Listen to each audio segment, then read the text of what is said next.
नमस्कार दोस्तों, स्वागत है आप सभी का एक बार फिर से आपकी अपनी YouTube channel A to Z fact knowledge में।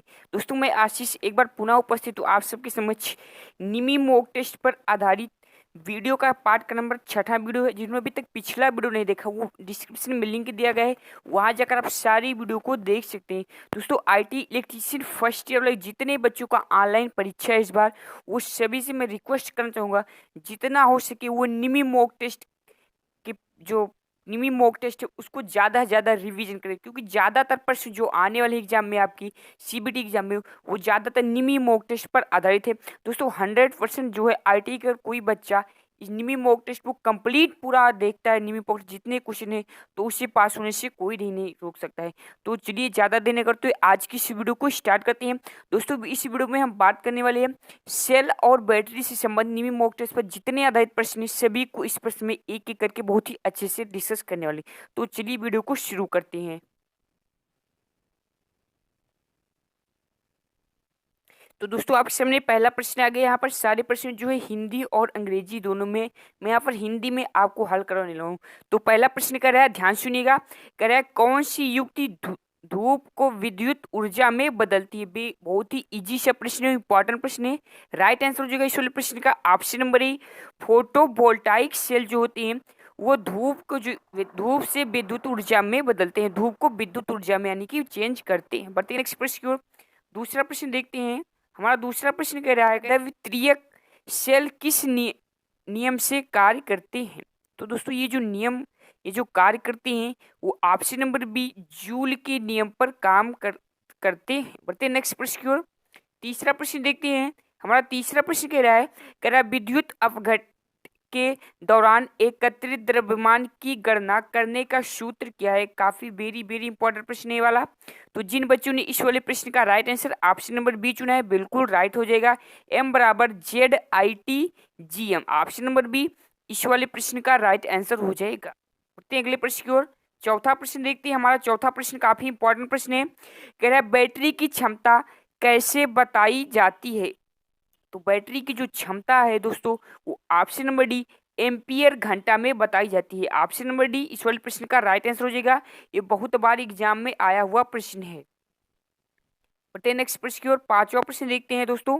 पांचवा प्रश्न कह रहा है उस दोष का नाम बताइए जिस कारण से द्वितीयक सेल में प्लेटें मुड़ जाती हैं।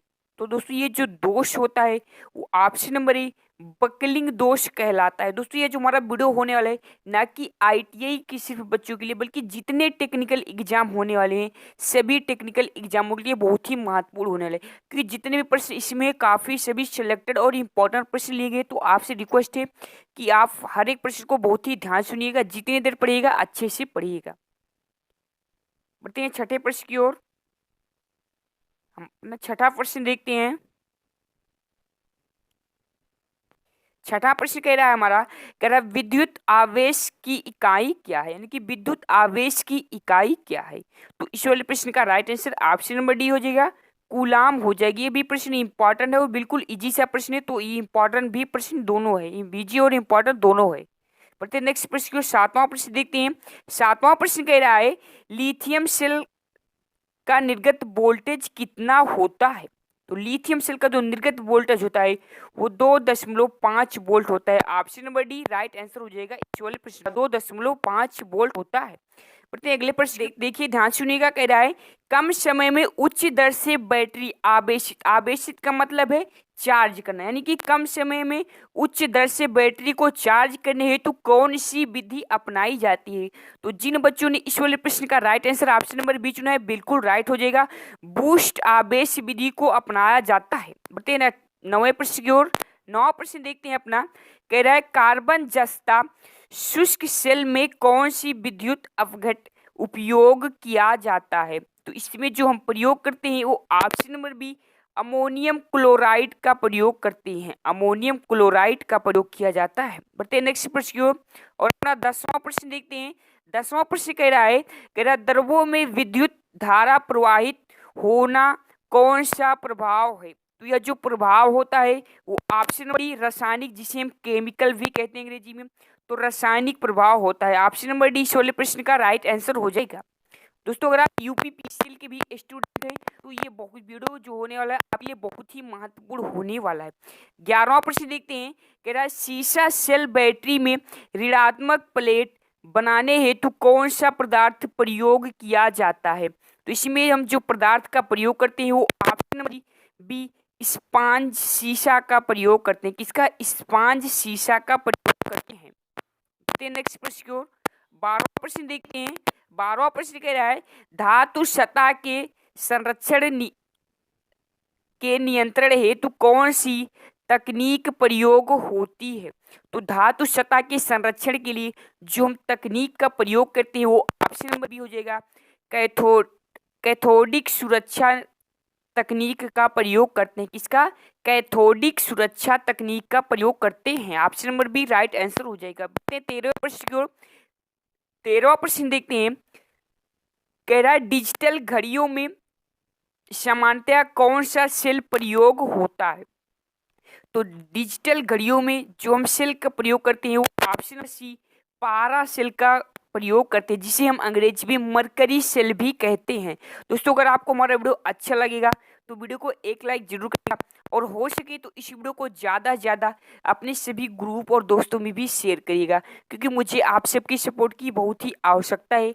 अगर आप चैनल पर नए होंगे तो आपसे रिक्वेस्ट है कि चैनल को अवश्य सब्सक्राइब कर लीजिएगा, साथ ही नोटिफिकेशन बेल की आइकन को भी प्रेस कर लीजिएगा ताकि नेक्स्ट वीडियो की आने वाली अपडेट आपको सबसे पहले मिलती रहे। देखते हैं अपना 14वां प्रश्न कह रहा है समांतर युग्मन परिपथ में यदि एक सेल को विपरीत ध्रुवता के साथ संयोजित किया जाए तो क्या प्रभाव होगा? तो ऐसे में जो हमें प्रभाव देखने को मिलेगा वो ऑप्शन सी का राइट आंसर होगा लघुपथ हो जाएगा। क्या हो जाएगा दोस्तों? लघुपथ हो जाएगा।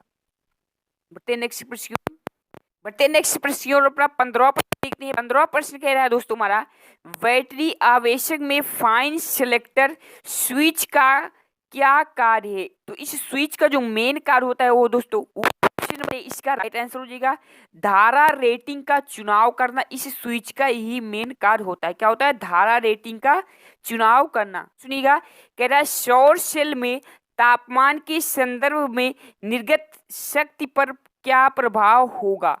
तो ऐसे में जो हमें प्रभाव देखने को मिलेगा दोस्तों वो ऑप्शन नंबर डी इसका राइट आंसर हो जाएगा तापमान में कमी के साथ कमी।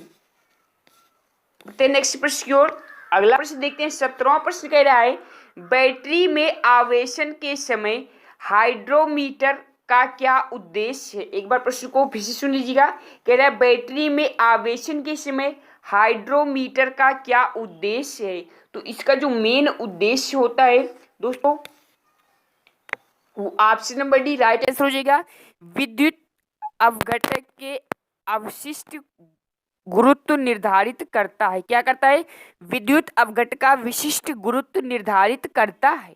नेक्स्ट प्रश्न की ओर 18वां प्रश्न देखते हैं। 18वां प्रश्न कह रहा है फैराडे के विद्युत अपघटन का प्रथम नियम का सूत्र क्या है? तो इसका जो सूत्र हो जाएगा वो option number B right answer हो जाएगा M बराबर ZIT। Option number B right answer हो जाएगा। नेक्स्ट प्रश्न की ओर अपना 19वां प्रश्न देखते हैं। ध्यान सुनिएगा, 19वां प्रश्न काफी इंपॉर्टेंट प्रश्न है। कह रहा है सीसा अम्ल सेल में विद्युत अपघटन की तरह क्या उपयोग किया जाता है?